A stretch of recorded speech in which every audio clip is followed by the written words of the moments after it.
بسم اللہ الرحمن الرحیم۔ اسلام کے بعد صحابہ کی سب سے بڑی خوشی۔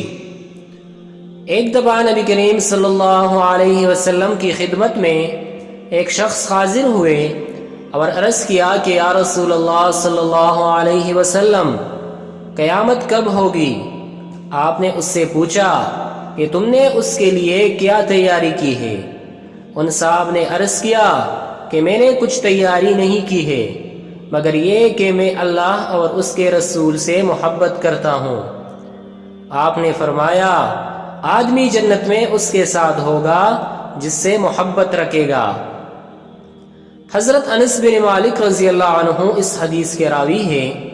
وہ فرماتے ہیں کہ میں نے مسلمانوں یعنی صحابہ کرام کو نہیں دیکھا کہ وہ اسلام کے بعد کسی چیز سے اس قدر خوش ہوئے ہوں جتنا کہ آپ کے اس ارشاد سے خوش ہوئے۔ ایک حدیث میں ہے کہ اس شخص نے عرض کیا کہ یا رسول اللہ صلی اللہ علیہ وسلم، میں نے نہ روزوں کی کثرت سے، نہ نماز کی کثرت سے، نہ صدقے کی کثرت سے اور نہ کسی چیز سے تیاری کی ہے، لیکن میں اللہ اور اس کے رسول سے محبت رکھتا ہوں۔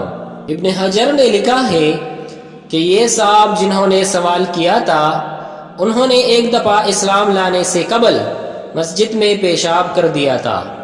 اس حدیث سے معلوم ہوا کہ حضرات صحابہ کرام رضی اللہ عنہ اجمعین کے لیے یہ بہت ہی زیادہ خوشی کا موقع تھا جب حضور اقدس صلی اللہ علیہ وسلم نے یہ فرمایا کہ آدمی اس کے ساتھ ہوگا جس سے محبت رکھے گا۔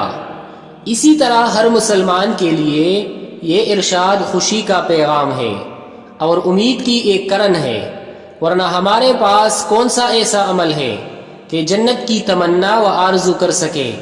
غرض یہ کہ یہ محبت بڑی دولت و نعمت ہے کہ جنت میں اللہ کے رسول صلی اللہ علیہ وسلم کی زیارت و ملاقات کا موقع مل جائے، مگر یہ دولت کس کو نصیب ہوگی؟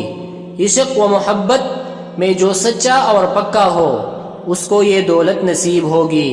لہذا رسول اللہ صلی اللہ علیہ وسلم سے سچی و پکی محبت پیدا کرنا چاہیے۔